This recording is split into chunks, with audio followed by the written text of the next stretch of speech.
시편 101편 1절에서 8절까지 봉독하겠습니다. 다윗의 시. 내가 인자와 정의를 노래하겠나이다. 여호와여, 내가 주께 찬양하리이다. 내가 완전한 길을 주목하오리니 주께서 어느 때나 내게 임하시겠나이까. 내가 완전한 마음으로 내 집안에서 행하리이다. 나는 비천한 것을 내 눈앞에 두지 아니할 것이요 배교자들의 행위를 내가 미워하오리니 나는 그 어느 것도 붙들지 아니하리이다. 사악한 마음이 내게서 떠날 것이니 악한 일을 내가 알지 아니하리로다. 자기의 이웃을 은근히 헐뜯는 자를 내가 멸할 것이요 눈이 높고 마음이 교만한 자를 내가 용납하지 아니하리로다. 내 눈이 이 땅에 충성된 자를 살펴 나와 함께 살게 하리니 완전한 길에 행하는 자가 나를 따르리로다. 거짓을 행하는 자는 내 집안에서 거주하지 못하며 거짓말하는 자는 내 목전에 서지 못하리로다. 아침마다 내가 이 땅의 모든 악인을 멸하리니 악을 행하는 자는 여호와의 성에서 다 끊어지리로다. 아멘. 오늘 이 본문으로 완전한 길이라는 제목으로 말씀을 나누겠는데요.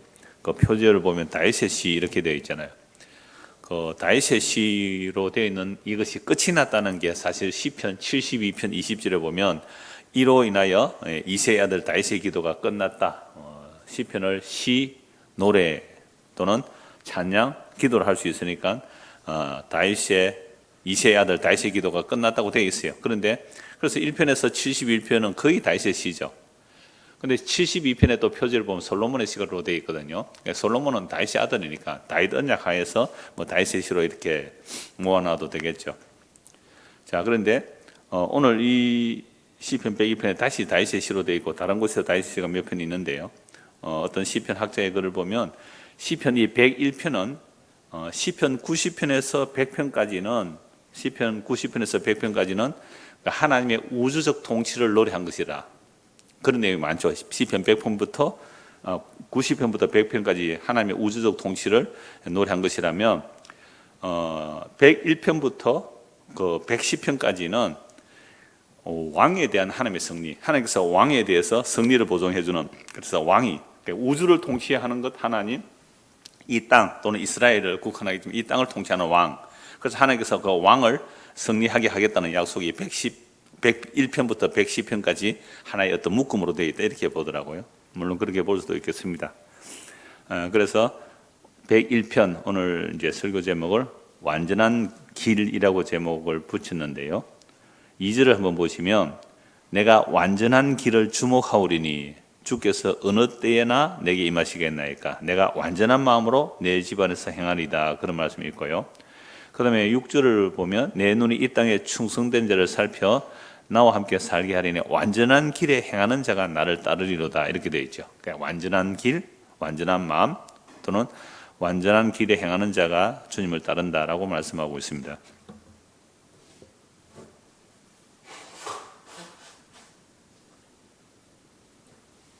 저는 이제 완전하지 못해가지고 미안합니다. 콧물이 나와서 많이 5월달 때 많이 좋아졌는데 오늘 또 조금 그러네요. 중간에 또 이럴 수 있습니다. 부실합니다. 완전하지 못한데요.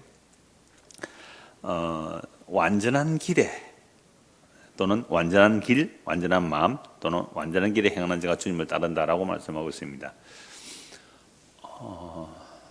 제가 원고에는 없는데요. 그 원고를 다 작성하고 나서 이 말씀이 생각나더라고요. 사람이 완전한 길을 보여준다고 해서 완전한 길을 갈 수 있을까? 여러분은 완전한 길을 보여주면 완전한 길로 갈 수 있겠어요? 못 가겠어요? 왜 못 가요? 완전한 길, 여기 완전한 길이고 여기에 멸망의 길이다 딱 보여주면 완전한 길로 가야 되잖아요. 우리가 어려서부터 들은 이야기도 그렇잖아요. 부모들이 길이 아니면 가지 말라, 길이 아니면 가지 말라 그래요. 근데 사실은 파이오니어 정신은 뭐예요? 개척 정신은 길이 아닌 것을 가야 되잖아요. 레드 오션이 아니라 블루 오션으로 가야 뭔가 잘 되잖아요. 그런 식으로 우리는 어려서부터 이제 바른 길을 가라 이렇게 많이 말을 들었지만 우리 사실 부모 말 잘 안 들었잖아요. 그래서 이스라엘 역사 속에서 하나님께서 이스라엘을 통하여 뭘 보여주느냐면 이미 허물과 죄로 죽은 인간, 아담의 타락 위에 인간은요 아무리 좋은 길을 보여줘도 좋은 길을 가지 못하더라라는 게 성경의 증거예요. 분명히 생명으로 가는 길은 어떤 문입니까? 좁은 문이고 좁은 길이라요. 그래서 찾는 사람이 적대요. 근데 멸망으로 가는 길은요, 넓은 문이고 넓은 길이라서 많이 간대요. 그래서 우리에게 생명의 길을 보여줘도 생명의 길을 갈 수가 없다는 것이죠. 신명기 30장 한번 보고 오늘 본문을 보도록 하겠습니다. 신명기 30장 19절입니다.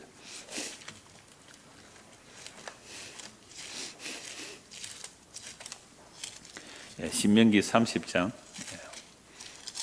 19절. 자, 내가 오늘 하늘과 땅을 불러 너희에게 증거를 삼노라. 이 증인을 부르는 거죠. 하나님께서 이스라엘 백성을 이게 말씀하실 때 증인을 삼습니다. 하늘과 땅을 불러 증인을 삼는데 15절에도 나오죠. 보라, 내가 오늘 생명과 복과 사망과 화를 네 앞에 두었다. 그렇게 말하면서 하나님의 말씀을 순종하면 생명과 복이고, 순종하지 않으면 사망과 화라는 거죠. 그래서 19절 다시 보시죠. 내가 오늘 하늘과 땅을 불러 너희에게 증거를 삼노라. 내가 생명과 사망과 복과 저주를 네 앞에 두었은즉 너와 내 자손이 살기 위하여 생명을 택하고 내 하나님 여호와를 사랑하고 그의 말씀을 청종하며 또 그를 의지하라. 그는 내 생명이시요 내 장수이시니 여호와께서 내 조상 아브람과 이삭과 야곱에게 주리라고 맹세한 땅에 내가 거주하리라. 지금 약속의 땅에 들어가기 직전에 언약을 새롭게 하는 장면이거든요.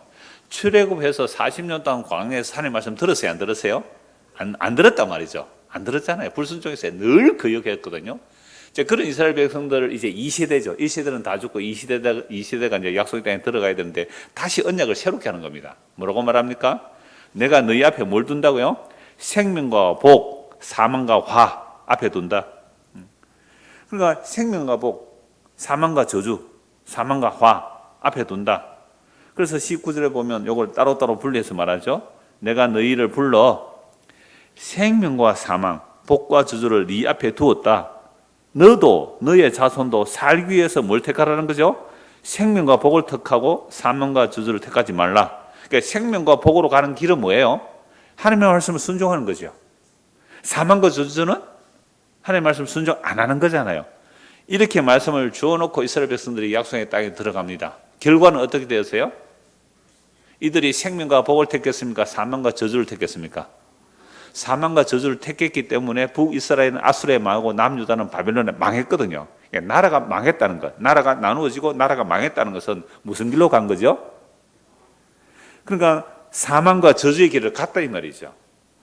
그러면 구약성경 전체가 뭘 우리에게 증거하느냐면, 인간이 생명의 길을 주고 사망의 길을 주고 선택하라 그러면 생명의 길로 갈 자가 없다. 이게 구약의 증거예요. 복과 저주가 있다. 여러분 복 받기 원해요? 저주 받기 원해요? 다 복 받기 원해요. 그래서 복 받을 길을 알려주셨어요. 그 길로 갈 수 있어요 우리가? 못 갔더라 이 말입니다. 이게 구약 성경을 보는 굉장히 중요한 시각이에요. 그래서 성경에서 분명히 생명과 복의 길이 있다. 사망과 저주의 길이 있다. 너와 네 자손이 살기 위해서 생명과 복의 길로 가고 사망과 저주의 길로 가지 말라라고 하셨음에도 불구하고 이스라엘 백성들의 결론을 보면, 구약 성경 전체 결론을 보면 무슨 길로 갔다고요? 사망과 저주의 길로 갔다 이 말씀입니다. 그러니까 길을 제시해서 가라 한다고 갈 수 있는 인간이 없다 이 말이죠. 그럼 신약에 우리들도 똑같아요. 오늘 우리 보고도 자, 예수 믿으면 영생이고 예수 안 믿으면 사망이다. 범위 선포하는데 사람들이 예수 믿어요, 안 믿어요? 잘 안 믿어요. 오늘도 장례식장에 갔다 와서 제가 하는 이야기 그래요. 그 우시시 친구 4명이나 5명 끝까지 자리를 해서 제가 그랬어요. 여러분들도 예수 믿으라고. 예수 믿으라고.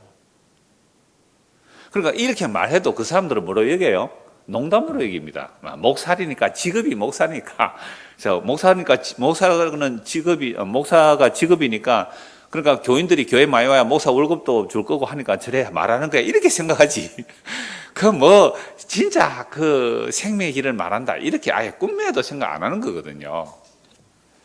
그런데 오늘 말씀을 보면 완전한 길로 간다라고 말씀을, 이게 도대체 무엇인지 이제 살펴보려고 합니다. 자, 1절 먼저 보시죠. 시편 101편 1절입니다. 내가 인자와 정의를 노래하겠나이다. 여호와여 내가 주께 찬양하리이다. 자, 여러분 인자라는 것은 인애라는 말과 같은 뜻이죠. 하나님의 언약적 사랑, 그냥 사랑이 아니에요. 하나님이 약속을 통해서 하는 사랑이에요. 그래서 아브라함과 이삭과 야곱이 하신 그 약속을 따라 사랑하는 거예요.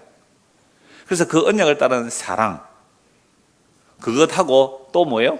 정의라는 말이죠. 이걸 옛날 번역은 공의예요. 저는 공의가 더 좋던데 왜 정의로 번역했는지는 모르겠습니다만은, 여러분, 인자는 사랑이라고 하고 정의는 공의라고 하세요.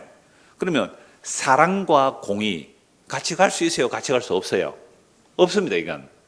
자, 공의를 하라 이 말은 법대로 하자 이 말이거든요. 법대로 하면 심판을 받아야 되는데 사랑을 하면 어떻게 해요? 사랑을 하면 법대로 하는 것을 잠재시켜야 돼요. 법을 잠재시켜야 된다니까요.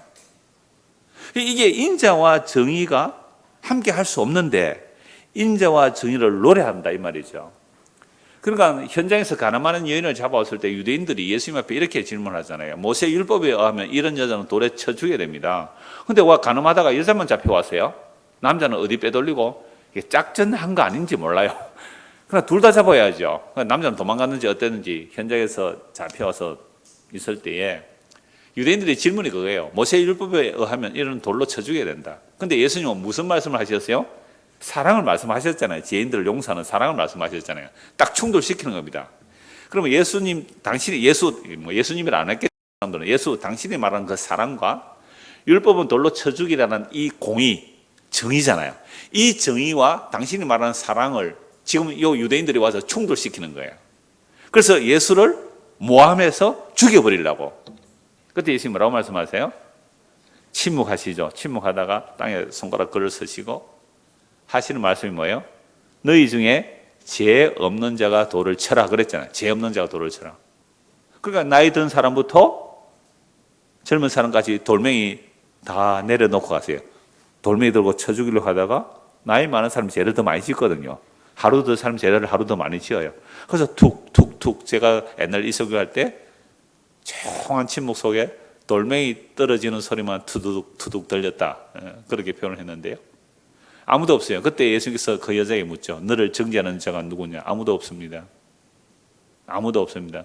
나도 너를 정죄하지 않으니 다시는 죄를 범치 말라고 내어를 보냈잖아요. 그러면 돌로 치라는 그 공의하고 예수님께서 정죄하지 않는다는 그 사랑하고 어떻게 만날 수 있어요? 그 여인의 죄를 그럼 어떻게 해야 돼요? 예수님이 대신 짊어지시고 십자가에 죽는 방법. 이게 뭐예요? 인자와 정의를 노래하는 거예요. 인자와 정의. 인자와 정의, 인자만 노래하고 정의만 노래하는 것이 아니라 인자와 정의를 노래하겠나이다. 내 여호와여 내가 주께 찬양하리다 라고 말씀합니다. 그래서 인자와 정의는 상충하는 면이 있죠. 법대로 하는 것이 정의인데요. 법대로 하면 살아남을 자가 없기 때문에 하나님께서 인자를 베풀어 주셨어요. 긍휼을 베풀어 주시면 인자입니다. 그래서 하나님은 완전하신 분이기에 완전한 인자와 완전한 정의가 시행되어야 되는데 하나님 앞에 누가 완전한 그 하나님의 정의, 하나님의 공의 앞에 설 수가 있겠느냐 이 말이죠. 그래서 하나님의 공의대로 심판한다면 한 사람도 하나님 앞에 설 자가 없습니다. 그런데 다윗은요, 주의 인자와 주의 정의를 노래한다는 것은 주의 인자와 주의 정의가 충돌됨 없이 놀라운 은혜로 경험했기 때문에 인자와 정의를 함께 노래하죠. 그러면 다윗은 언제 주어의 인자와 정의를 경험했을까요? 그의 전생애를 통하여 주의 인자와 주의 정의를 경험하지만 특별히 하나님의 언약궤를 메고 오면서 경험하였다고 볼 수 있죠. 그래서 시편 101편의 배경을 대부분의 학자들은 언약궤를 메고 와서 하나님을 찬양하는 내용이다 이렇게 보기도 하고 또는 왕이 등극할 때 이런 찬송을 했다 이렇게 보기도 해요. 그럼 언약궤를 메고 오면서 경험하는 내용이 사무엘하 6장을 보면요. 사무엘하 6장을 보면 다윗이 언약궤를 오벳 에돔의 집에 있는 처음에는 아비나답의 집에 있었죠. 아비나답의 집에 있는 그 언약궤를 메고 오려고 처음에 메고 오려고 한 게 아니잖아요. 원래 율법에 하면 어떻게 해야 돼요? 제사장이 메고 와야 되는데 새 수레를 만들고 수레에 하나님의 언약궤를 싣고 오는데 제가 이건 종종 말씀드렸어요. 다윗은 앞에서 앞장서고 뒤에 정병 베스트 솔저 해야 됐어요. 영어 성에 베스트 솔저 정예 용사, 정예병, 정병 3만 명을 동원해요. 여러분 정병 3만 명이라는 것은요. 우리나라식으로 말하면 특수부대예요. 공수부대, 공수특정단 이런 사람들 제가 이거 설교할 때 옛날에 말씀드렸잖아요. 한참 그 부마 사태 이러면 알아요? 여러분들 아시네. 역사 보고 알아요. 니 태어나기도 전이에요. 그 태경이 태어나는데 그 부산 마산 그 항쟁 이런 민족 운동 일어나고 할 때에 그 경찰이 못 막았어요. 그 부산의 그 국제시장 사이사이 얼마나 복잡해요. 경찰이 뭐 데모하는 사람들 못 막죠. 대학생들 못 막았어요. 그다음에 군인 투입됐거든요. 부산의 지방의 군인 투입 안 돼요. 못 막았어요. 그런데요, 공수부대가 오더라고요. 정말 눈에 살기가 있대요. 착금을 하고 그들은 교대하는 것도 겁이 나더라고요. 촥촥촥 움직이는 게요. 그 당시 공수부대가. 제가 그때 21~22살 때인가 목격했는데요. 정말 살기가 돌아요, 살기가. 지나가던 어떤 아저씨인지 할아버지 한 소리 하다가요, 개머리판을 바로 찍어버려요. 이거 뭐 누가? 그게 무슨 병사예요? 정병이에요, 정병. 정예병사 3만 명을 동원했어요, 3만 명. 그러니까 누가 봐도 하나님의 언약궤를 싣고 가는데 누가 대장이에요, 그게요? 다윗이 대장이잖아요. 그러면 하나님의 언약궤를, 여호와의 언약궤를 자기가 호위해가는 이런 형상이잖아요. 참 가소롭잖아요. 가소롭잖아요. 그래서 하나님께서 그 소를, 수레에 실은 소를 뛰게 하니까 수레가 덜컥거리니까 언약궤가 떨어지려고 하죠. 그때 우사가 언약궤를 탁 잡았단 말이에요. 여러분들이 우사 같으면 언약궤 잡겠어요? 그냥 내두겠어요? 아니, 그 귀한 언약궤가 넘어지려고 하면 잡아야 되잖아요. 잘한 일이잖아요. 그때 적사해버렸어요. 그러니까 다윗이 겁이 나가지고 분노했다고요, 분노. 속으로, 우리식으로 표현하면 이렇게, 아이씨, 내가 하나님 언약궤 모시고 잘 모실라 했는데 이게 무슨 일이냐? 겁이 나서 어떻게 모시겠냐 하고 오벳 에돔 집에 갖다 놓아버리고 그냥 갔단 말이에요. 그러니까 가서 몇 달 있는데 오벳 에돔 집에 복을 받았다는 이야기 듣고 아까운 거예요, 또. 우리 인간 수준이 그거밖에 안 돼요. 그래서 다시 언약궤를 메러 갔는데 이번에는 제대로 하죠. 정병 3만 명 동원 안 하고 자기도 에봇을 입고 제사장들 에봇 입고 언약궤를 제사장님 메고 6걸음 딱 뛴단 말이에요. 6걸음 딱 뛸 때 언약궤가 요동을 안 하잖아요. 하나님이 나와 함께 해주시는 것 같다 해서 거기서 살찐 짐승으로 제사를 드리고 다윗성까지 오면서 앞에서 얼마나 기뻐 뛰며 즐겁게 힘을 다해 춤을 췄는지 속옷이 다 보였잖아요. 그래서 온 백성과 함께 찬송하면서 언약궤를 다윗성으로 이제 메고 왔어요. 그리고 온 이스라엘 백성들에게 축복하고 또 선물도 나눠줬거든요. 그 선물도 나눠주고 이제 자기 집에 돌아가서 자기 집을 축복하려고 들어가요. 자, 그런데 그 다윗성 안에서 미갈이 창으로 그 다윗의 모습을 보다가 왕이 여호와 앞에 뛰놀며 춤추는 것을 보고 업신여기죠. 그래서 다윗이 이제 언약궤를 자기가 특별히 천막천곳에 이제 모셔놓고 백성 축복한 후에 자기 가정에 축복하라고 집으로 들어갑니다. 자기 가족의 축복에서 집으로 들어가는데 미갈이 다윗을 비난해요. 어떻게 비난하면 이렇게 말합니다. 방탕한 자가 염치 없이 자기 몸을 그 계집종들 앞에서 드러냈다. 사무엘하 6장 20절 이렇게 말해요. 다윗은 지금 어떻게 해요? 하나님의 언약이 나와 함께 하니까 너무너무 기뻐서 막 덩실덩실 춤을 추고 왔는데, 그러니까 미갈이 하는 말이 방탕한 자가 염치 없이 자기 몸을 그 계집종들 앞에서 드러냈다라고 이렇게 비난을 하죠. 그러자 다윗이 미갈에게 이렇게 말합니다. 나는 여호와 앞에서 한 것이라 라고 하면서 내가 이보다 더 낮아져서 스스로 천하게 보일지라도 네가 말한 바 계집종에게는 내가 높임을 받으리라 라고 합니다. 그러므로 미갈은 죽는 날까지 다윗 왕의 자식을 가지지 못해요. 여러분, 왕의 자식을 가지지 못하면 힘없는 왕비가 되죠. 그러니까 이때 다윗은 주의 인자와 정의를 경험한 자의 모습이 되고 미갈은 그렇지 못한 자의 모습이 되는 거죠. 왜 그러냐면 언약궤를 처음에 자기가 호위해 가려고 할 때 우사가 죽은 것은 누구 때문에 죽은 거예요? 우사가 다윗 죽인 거나 마찬가지잖아요. 다윗이 잘못한 거예요. 다윗이 율법도 어겼고 자기가 포함나게 하나님의 언약궤를 자기가 모셔가려 했는 그것도 잘못한 것이고 교만이잖아요. 이 눈이 없고 마음이 교만한 거예요. 그게 정병 3만 명을 동원해서 언약궤를 자기가 호위해 가려고 하는 이게 교만이라고요. 교만이 제일 뿌리거든요. 그래서 하나님께서 우사를 쳐버렸잖아요. 적사해버렸습니다. 그럼 우사를 죽였다는 것은 다윗을 죽인 거나 마찬가지잖아요. 하나님의 정의. 와, 하나님의 법대로 하면 살아날 인간이 하나도 없네. 두 번째, 조심스럽게 언약궤를 메고 오니까 하나님의 긍휼을 아는 거죠. 와, 하나님이 나와 함께 하시구나. 이게 뭐예요? 주의 인자를 맛보는 거잖아요. 그래서 주의 정의와 주의 인자 함께 노래해요. 그래서 나중에 아들이 반역에서 쫓겨갈 때에 그 사독 제사장이 언약궤를 메고 다윗을 따라오려고 할 때 다윗이 뭐라 그럽니까? 내가 언약궤가 나를 따라오는 게 아니라 하나님께서 나를 불쌍히 여기시면 나를 다시 다윗성으로 들어오게 하셔서 언약궤를 보게 하실 것이니까 언약궤를 바로 다윗성 안으로 메고 가라 이렇게 말해버리잖아요. 완전히 주도권이 바뀌어버리죠. 이런 거죠. 내가 예수를 믿습니다라고 하는 시기가 있을 수 있잖아요. 그런데 아니요. 나는 믿을 수 없습니다. 주께서 나를 믿게 해주셨습니다. 이런 관점으로 전혀 180도 달라 이렇게 바꿔지는 거예요. 자, 이런 주의 인자와 긍휼을 경험했기 때문에 주님을 찬송하죠. 그래서 다시 1절 보십시오. 내가 인자와 정의를 노래하겠나이다. 정의대로 하면 나는 적사입니다. 베레스 우사. 예, 우사가 죽어버리잖아요. 베레스 우사를 치워버리잖아요. 정의대로 하면 나는 그렇게 죽어야 되는데 무엇 때문에 살았어요? 주의 인자심 때문에 살았다고 노래하죠. 여호와여 내가 주께 찬양하리이다. 내가 완전한 길을 주목하오리니 주께서 어느 때나 내게 임하시겠나이까. 그러니까 그렇게 경험하고 나니까 이제 완전한 길을 주목하겠다는 거죠. 완전한 길을 바라보겠다. 그 완전한 길이 뭐예요? 인자와 정의가 함께 만나는 그 길. 인자와 정의가 충돌 없이 만나는 그 길. 그게 뭐예요? 완전한 길이거든요. 그래서 완전한 길을 내가 주목하오니 주께서 어느 때에 내게 임하시겠나이까. 내가 완전한 마음으로 내 집 안에서 행하리이다. 그러면 다윗이 자기 집 안에서 이제 어떻게 행한다고요? 완전한 마음으로 행한다 이 말이잖아요. 완전한 마음으로 행하는 게 뭐예요? 인자와 진리가 충돌되지 않게 행하는 거예요. 압살롬이 자기를 죽이려고 반역해 왔을 때에 뭐라고 해요?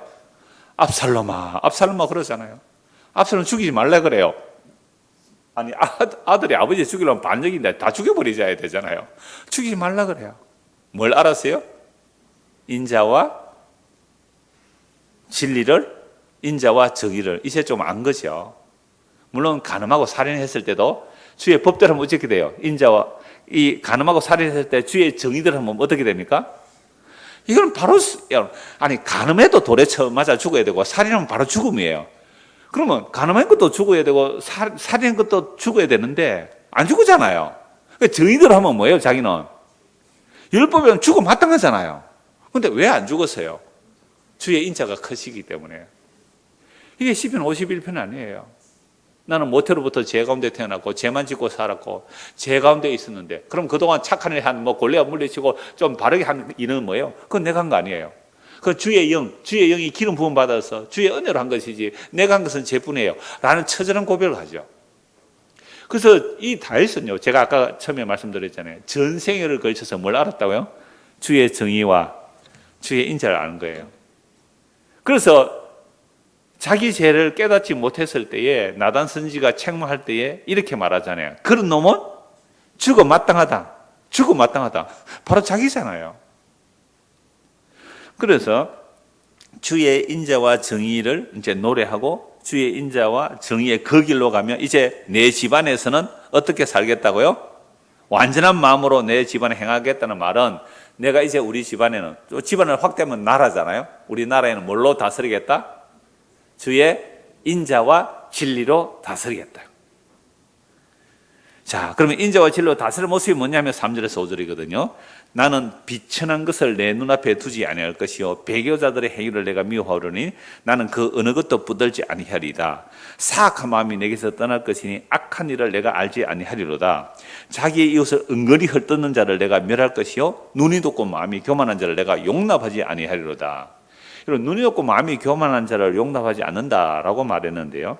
그리고 비천한 것, 배교하는 것 또는 사악한 마음 이런 것들이 뭐냐라고 하면 하나님의 인자와 정의를 모르는 거죠. 하나님의 인자와 정의를 모르는 자들이죠. 이런 자들을 내 집안에서 어떻게 해요? 용납하지 않겠다라고 말하고 있습니다.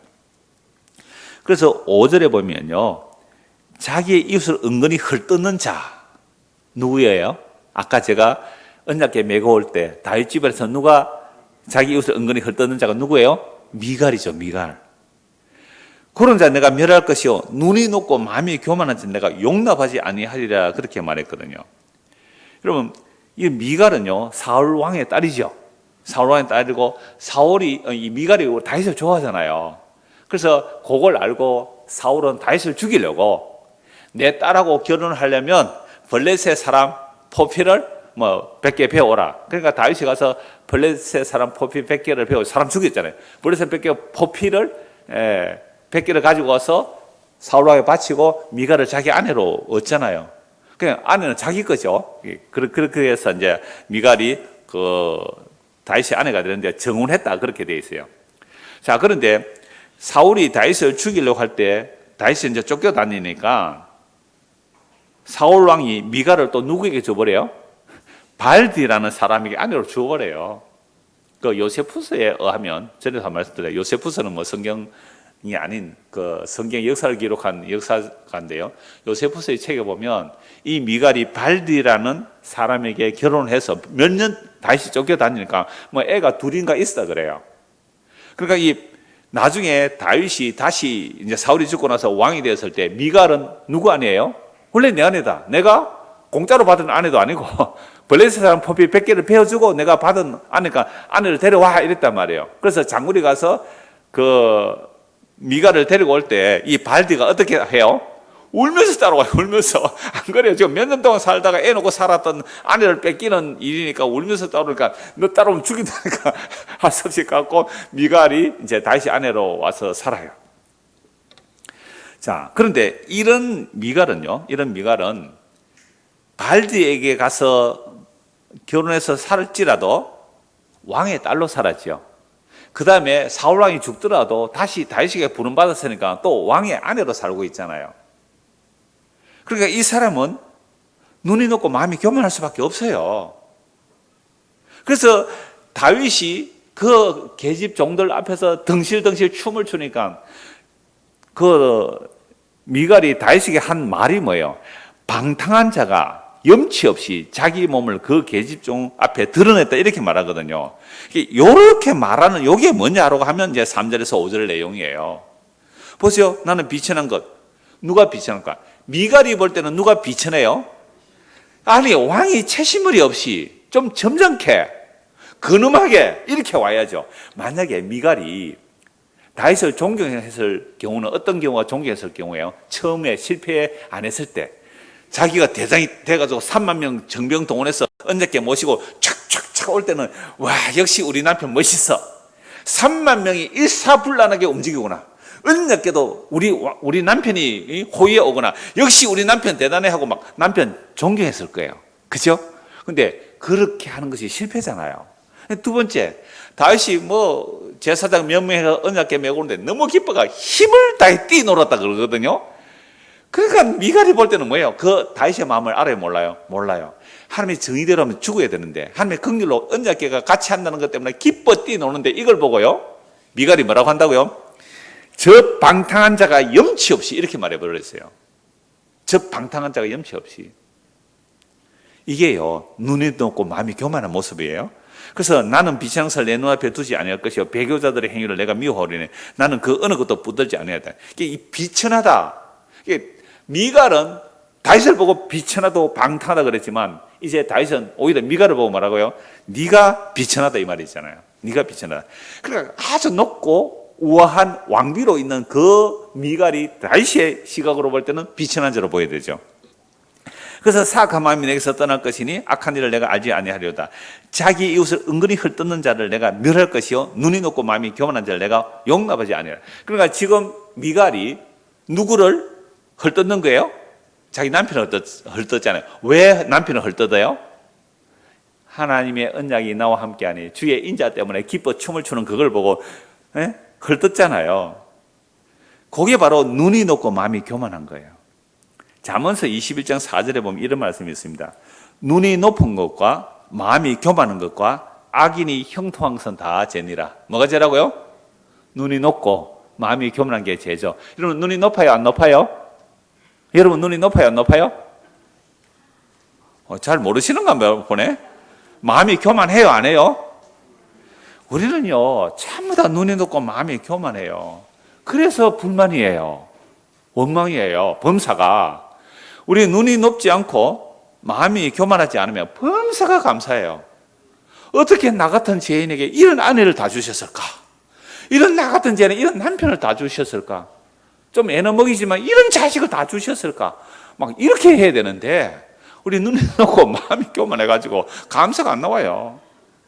그래서 눈이 높고 마음이 교만한 게 죄인데요. 또 하나 뭐가 죄라고요? 악인이 형통한 게 죄예요. 자, 제가 조금 전에 미갈 얘기했잖아요. 왕의 딸이에요.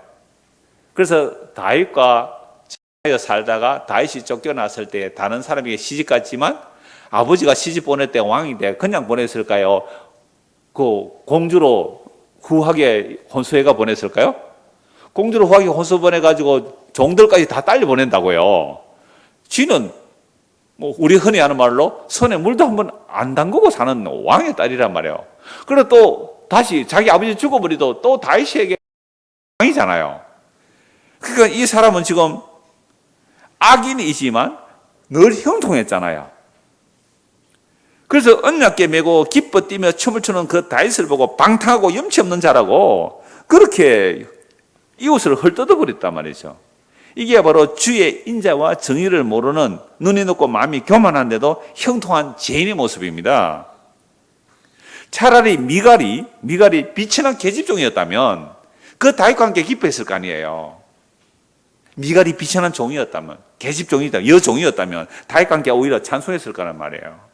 자, 그런데 우리는 비천한 계집종이 되기를 원합니까? 공주와 왕비가 되기를 원합니까? 그 우리 눈이 높고 마음이 교만하잖아요.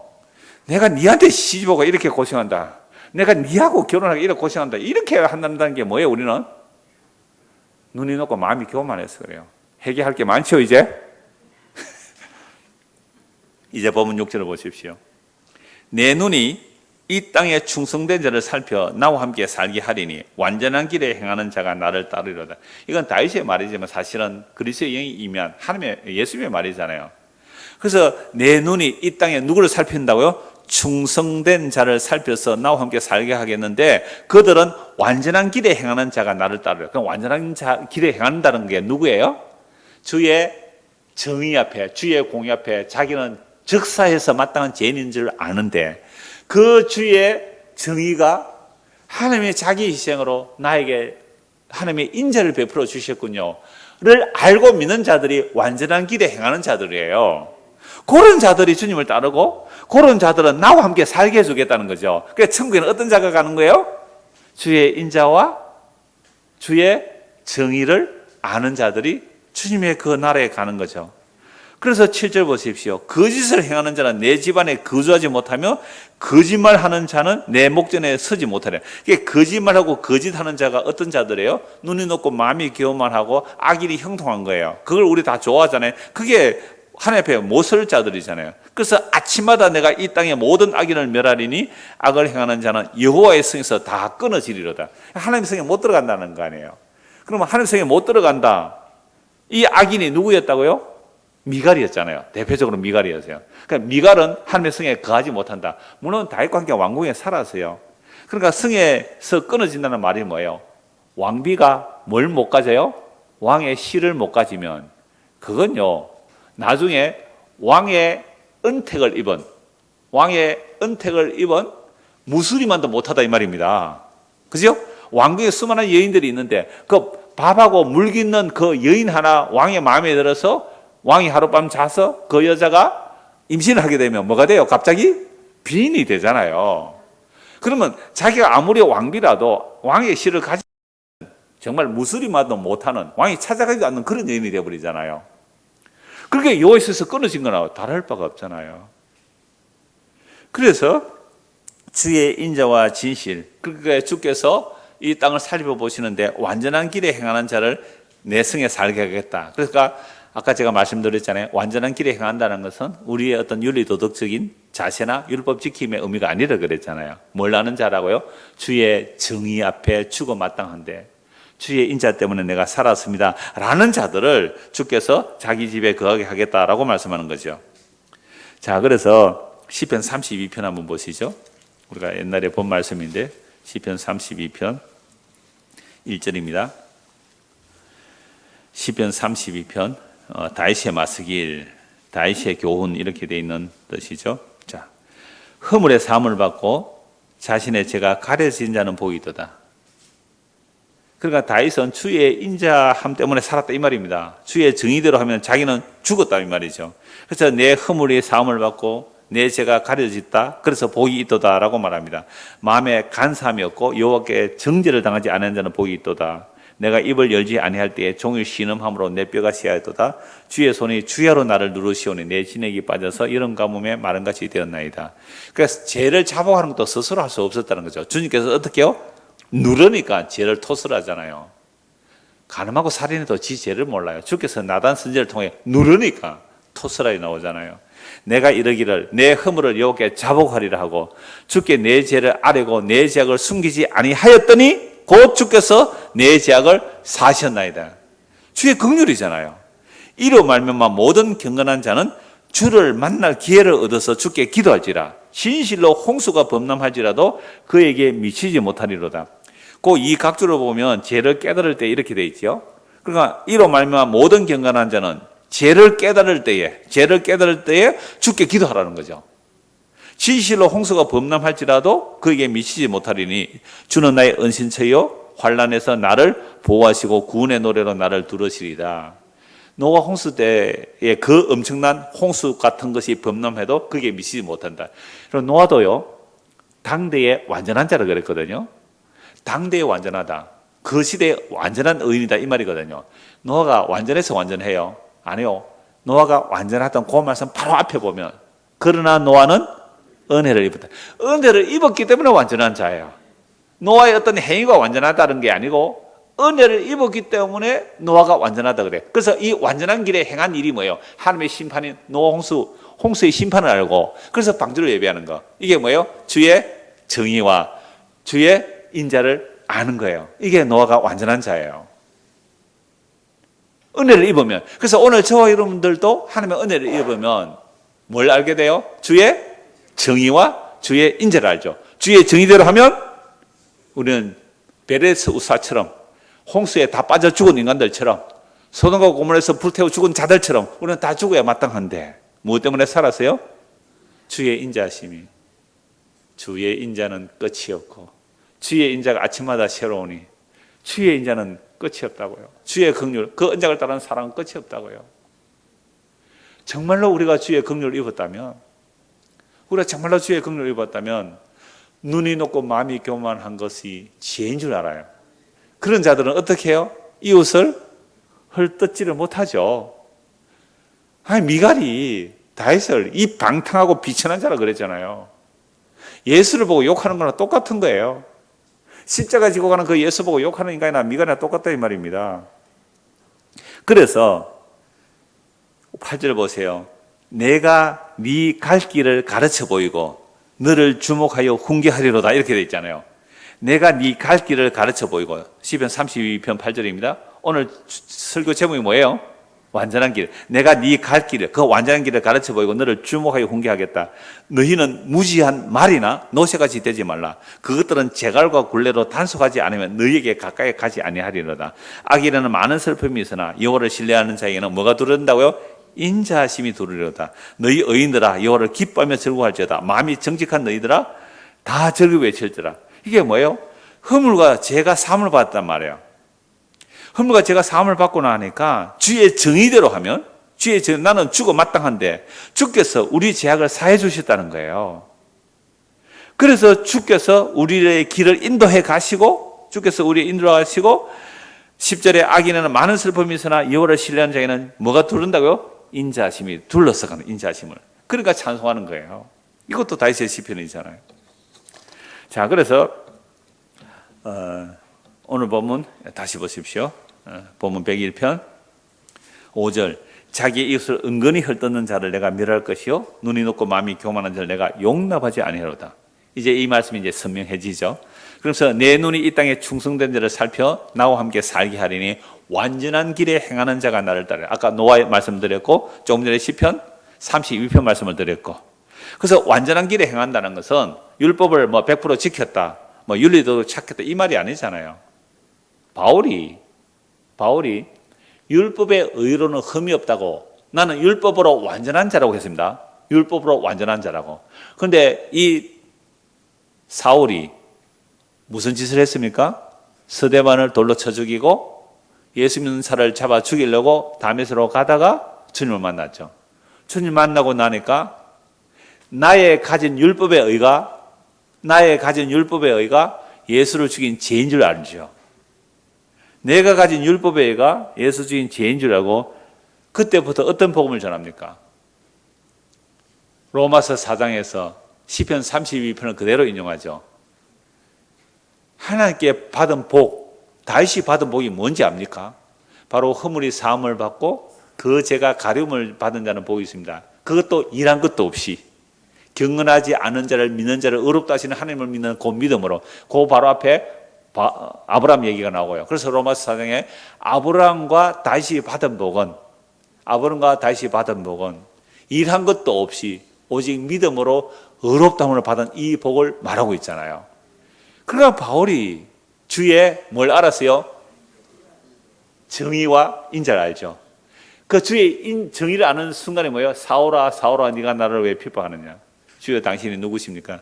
나는 네가 핍박하는 나사렛 예수다. 그러니까 주님께서 정의대로 하면 이 바울을 어떻게 해야 돼요? 그냥 벼락쳐서 죽여버려야 되잖아요. 그 바울을 살려주셨죠. 주의 인자를 전하라고, 주의 긍휼을 전하라고, 십자가로 나타난 주의 정의와 주의 긍휼이 함께 만난 그 십자가의 복음을 전하라고요.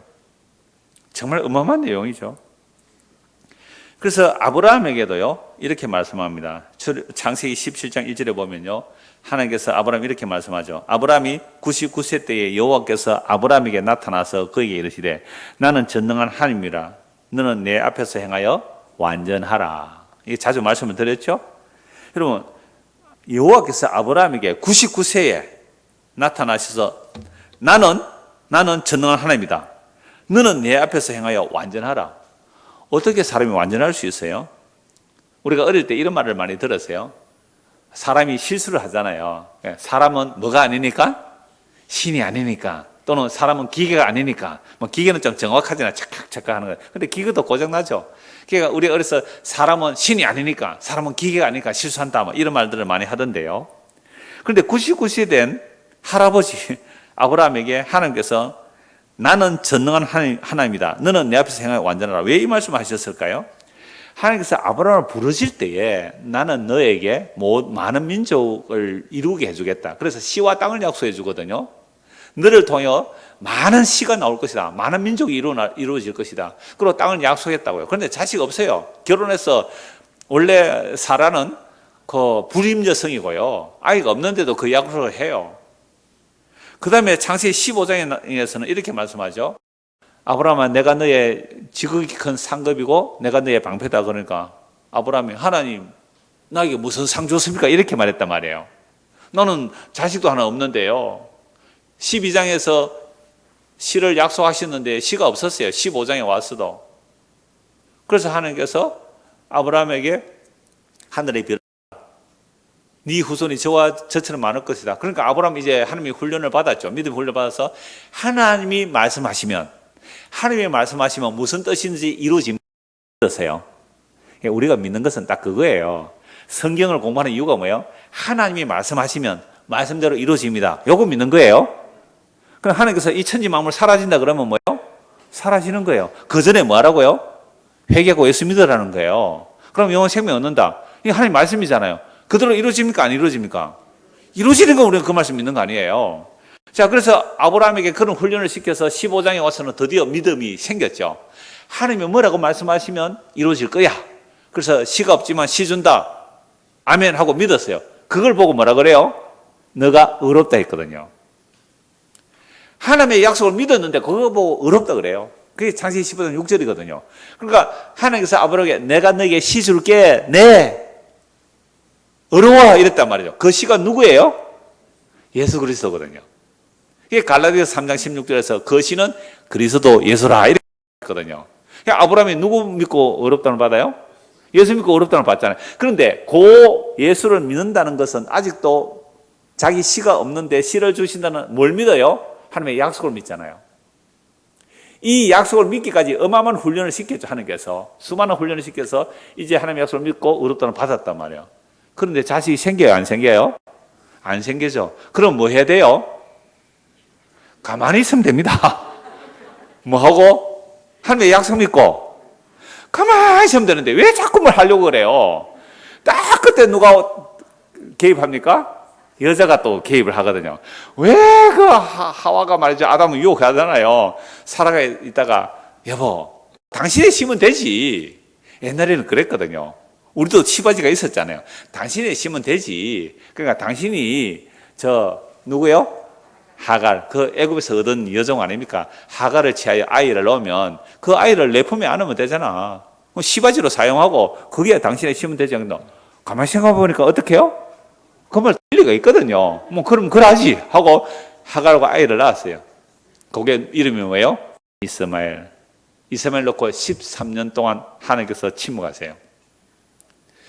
이스마엘 놓고 13년 동안 침묵하고 드디어 아브라 99세까지 늙도록 더 기다려요. 얘가 아직도 젊었구나. 87세. 아직도 젊은데 어느 연예인이 뭐 70 됐는데 뭐 애를 하나 가졌다 해가지고 뉴스 나오더라고요. 70 맞아요, 그 사람. 뭐 무슨 유명한 배우던데요. 그러니까 그 당시는 뭐 124, 130살 살았으니까 아브라함 같은 경우에. 아브라함이 그 87세에 아이를 낳고 13년을 더 기다려서 99세예요. 사라는 90세예요.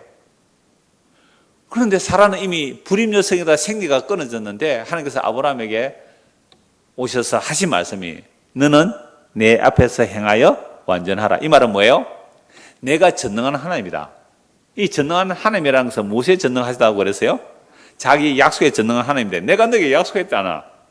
내가 너의 씨를 가지고 후손을 많게 하겠다 했는데 이스마엘은 아니야 이 말이거든요. 그러니까 하나님 아브라함이 99에서 자식 준다 그러니까 아브라함이 어떻게 해요? 웃었어요. 그리고 이 말을 듣는 18장에 보면 또 하나님께서 또 이 말씀을 하세요. 아브라함이. 그러니까 장막대에 있는 사라가 하나님의 이 말씀을 듣고 뭐예요? 웃었어요. 이 웃음은 어떤 웃음일까요? 비웃음이죠. 아이고 하나님이 뭐 내가 생리 끊어진 줄 모르나? 내가 생리 끊으면 아브라함 99세고 사라가 지금 불임 여성의 생리까지 끊어졌는데 벌써 몇 년 됐을까요? 생리 끊어진 지가. 근데 어떻게 아이를 낳느냐? 피식 웃었단 말이에요. 왜 웃었느냐? 안 웃었습니다. 거짓말 안 웃었습니다. 하나님을 속이려고. 드디어 아이가 생겼죠. 이름을 뭐라고요? 이삭이라고 하라. 웃음이에요. 저는 이게 너무 놀라운 계시인데요. 우리는 하나님의 약속을 뭐 했어요? 비웃었는데 하나님은 진짜 웃음을 주셨어요. 나는 하나님의 약속을 피식거리며 웃었는데 진짜 영원한 웃음을 주셨단 말이에요. 여러분 예수 믿으면 제사 받습니다. 영생 얻습니다. 이 이야기가 얼마나 웃기는 얘기겠어요. 세상 사람들에게. 아니 살인 강도가 예수 믿어서 천국 갔대요. 아무 없이 죽는 순간에 예수 믿습니다 해서 천국 가세요. 이걸 세상 사람들은 어떻게 얘기해요? 농담으로 이거 조롱거리입니다. 조롱거리. 웃기는 얘기란 말이에요. 웃기는 이야기.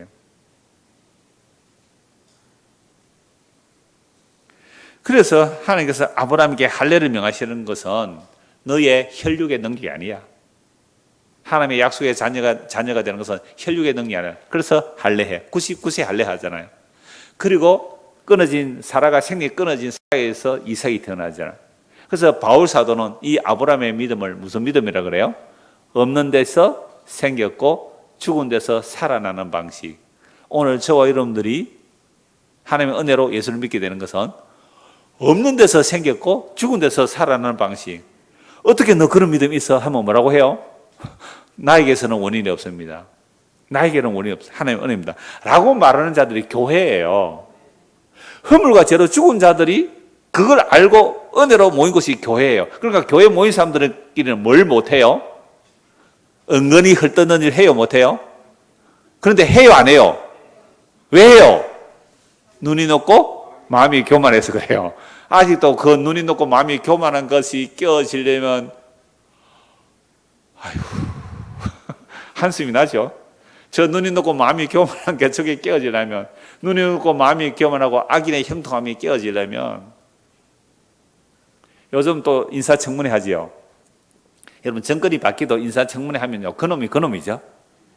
4년 전에 인사청문회 할 때 그놈이 그놈이든, 이번에 인사청문회 하니까 역시 그놈의 그놈, 그나물의 그 밥이잖아요. 그런데 보세요. 지금 장관 후보쯤 되는 사람들은 세상적으로 보면 형통해요, 형통 안 해요? 형통했으니까 뭐 병원장도 하고 대학 교수도 하고 무슨 이사장도 하고 어마어마한 일 한 거 아니에요? 형통한 거예요. 그런데 저는 그걸 악인으로 보거든요. 악을 안 행하고 그렇게 올라갈 수 있겠어요? 물론 간혹 뭐 성실 정직하게 해서 올라가는 사람 혹 있을 수 있지만 정말 그건 가뭄에 콩 나듯이 하는 것이고요. 대부분 그 형통한 악인들이에요. 그래서 그 뒷조사 해보니 어때요? 구린 게 있어요, 없어요? 뭐 부모 차서 뭐 다 있잖아요. 그 뭐 법카 쓰는 거 얼마나 많아요. 그런 거 다 나온단 말이에요. 근데 그 사람들은요, 눈이 높고 마음이 하기 때문에 그걸 죄로 여겨요, 안 여겨요? 안 여겨요. 그 개 돼지들이나 그게 이거 잘못했다 그러지, 우리의 입장에서는 그건 아주 겸손한 거예요. 이러고 산다는 거예요. 여러분, 그런 자들이 정말로 회개하고 예수 믿으려면 주님께서 이렇게 말씀하셨잖아요. 낙타가 바늘귀로 들어가는 것이 그들이 천국 가는 것보다 더 쉽다고요. 그러면 그 눈이 높고 마음이 교만한 것, 그 악인의 형통함이 다 무너져 내려야 되는데 스스로 무너뜨릴 수 없잖아요. 그러나 하나님 택한 백성은 그거 무너뜨리더라고요. 심지어 감옥까지 가게 하시죠. 그래서 그 앞에서 회개하고 정말 자기가 죄인 줄 알면 다윗 같은 고백이 나오잖아요. 주여, 주께서 정의대로 행하셨다면 나는 지옥 가야 마땅한데 주의 긍휼과 자비가 나를 용서하셨군요 하고 찬송하면, 이제 부인은 감옥에 안 가고 남편이 감옥 갔다 나오면 이렇게 말하겠죠. 뭐라고 했다고요? 아까 미갈이? 방탕한 자가 염치 없이 말이지 막 이렇게 하네요. 그런데 이 정말로 은혜를 받았다면 그런 아내를 어떻게 할까요? 너 집 나가 그랬을까요? 다윗이 미갈 쫓아냈을까요? 같이 살았을까요? 주의 긍휼로 대해요. 그래, 너는 아직도 주의 긍휼을 모르고 하고 주의 긍휼로 대하는 거잖아요. 그래서 12편 한번 보십시오. 참으로 주께서 그 언약을 이루실 때는 인간의 비웃음과 조롱을 배경으로 이루어지는데요. 시편 22편, 우리가 이미 앞에서 다 본 말씀이기 때문에요. 시편 22편 6절을 보십시오. 나는 벌레요 사람이 아니라 사람의 비방거리요 백성의 조롱거리이다. 나를 보는 자가 다 나를 비웃으며 입술을 삐죽거리고 머리를 흔들며 말하되 그가 여호와께 어떡하니 구원하실걸, 그를 기뻐하시니 건지실걸 하나이다. 이게 무슨 말씀이에요?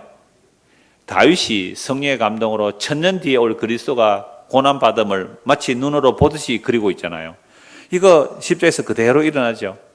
사람들이 얼마나 예수님을 조롱합니까? 자, 그러니까 하나님의 약속이 이루어지는 일은, 하나님의 약속이 이루어지는 이런 비웃음과 비방과 조롱거리를 통하여 배경으로 하나님의 약속이 이루어지죠. 시편 85편 한번 보십시오. 시편 85편입니다. 시편 85편. 우리 앞에서 다 본 말씀드리기 때문에 간략하게 문맥을 따라만 살핍니다. 85편 9절. 진실로 그의 구원이 그를 경외하는 자에게 가까우니 영광이 우리 땅에 머무르리라. 인애와 진리가 같이 만다고 의와 화평이 서로 입맞추었으며 진리는 땅에서 솟아나고 의는 하늘에서 굽어보도다. 드디어 여기서 뭐가 나와요? 인애와 진리. 오늘 본문에 의하면 인자와 정의가 같이 만나요. 화평이. 오늘 본문에 의하면 정의와 인자가 입맞춰요. 이게 어느 자리라고요? 십자가죠. 십자가죠. 그러니까 십자가만이 주님의 정의를 만족시키고 십자가만이 주의 긍휼을 만족시켜요. 주의 인자를 만족시켜요. 그래서 예수님께서 십자에서 다 이루었다는 말은 우리가 받아야 할 저주를, 하나님의 인자를, 하나님의 정의를 따른 그 심판을 십자에서 온전히 다 받아내시죠. 다 받아내실 뿐만 아니라 다 받아내셨기에 우리를 뭐 해주세요? 긍휼히 여겨주시잖아요. 그런데 그 인자와 그 정의가 함께 만나는 그 자리는 뭘 배경으로요? 사람들의 비웃음과 조롱으로. 시편 20편의 그 비웃음과 조롱으로. 그래서 마태복음 27장 39절 42절에 지나가는 자들은 자기를 먼지를 흔들며 예수를 모욕하여 이르되 성전을 헐고 사흘에 짓는 자여 네가 만약 하나님의 아들이면 자기를 구원하고 십자가에서 내려오라 하며 그와 같이 대제사장들도 서기관들과 장로들과 함께 희롱하여 이르되 그가 남은 구원하였으되 자기는 구원할 수 없도다. 그가 이스라엘 왕이로다. 지금 십자가에서 내려올지어다. 그러면 우리가 믿겠노라. 이게 미갈의 모습이죠. 시편 22편에 조롱하는 자들의 모습이죠. 그런데 그 놀랍게도 비웃음과 조롱을 배경으로 우리 주님께서 십자가 지시는 그 자리가 인애와 진리가 만나고 의와 화평이 서로 입맞추는 자리가 되죠. 그 십자가로 인해서 구원이 일어나는 겁니다. 그래서 바울이 이렇게 고백해요. 로마서 10장 1절에서 4절. 형제들아 내 마음에 원하는 바와 하나님께 구하는 바는 이스라엘을 위함이니 곧 그들로 구원을 받게 함이라. 내가 증언하노니 그들이 하나님께 열심히 있으나 올바른 지식을 따른 것이 아니니라. 하나님의 의를 모르고 자기 의를 세우려고 힘써 하나님의 의에 복종하지 아니하였느니라. 그리스도는 모든 믿는 자에게 의를 이루기 위하여 율법의 마침이 되느니라. 그러니까 보세요. 율법의 정의대로 하면 우리는 다 뭐 해야 돼요? 지옥 가야 돼요. 유대인이나 이방인이나 우리 율법의 정의대로 하면 다 지옥 가야 돼요. 근데 그 율법의 정의의 심판을 누가 받으세요? 십자가에서 예수님 대신 받으시잖아요. 그리고 우리에 뭘 베풀어 주셨어요? 인자를 베풀어 주셨죠. 그래서 십자가만에 주의 인자와 정의가 온전히 성취되는 인자와 정의가 만나는 자리가 되죠. 그래서 십자가로 다 이루신 예수님을 믿는 자들이 주의 완전한 길에 다니는 사람들입니다. 오늘 저와 여러분들이 예수를 믿는 것이 주의 완전한 길에 다니는 거예요. 어느 정도로 완전합니까? 어느 정도로 완전합니까? 제가 종종 인용하잖아요. 엘리베이터 타기 전에 오른쪽 한번 보시라고요. 고린도전서 1장 30절을 보면 우리가 예수를 믿는다는 것은 우리가 하나님께로부터 나왔기 때문에 예수를 믿고요. 예수님이 우리에게로 와서 그래서 우리가 예수 그리스도 안에 있는데 예수는 하늘부터 와서 우리에게 뭐가 되신다고요? 지혜와 의로움과 거룩함과 구원함이 됩니다. 뭐 부족한 거 있어요? 예수를 믿는다면 우리가 예수 안에 있다는 말은 하나님이 우리를 보실 때 너는 지혜로워, 너는 의로워, 너는 거룩해, 너는 구원받아서 얼마나 완전해요. 그래서 이런 자들이 그 완전한 길로 다니는 거죠. 완전한 길로. 골로새서 1장 26절 28절입니다.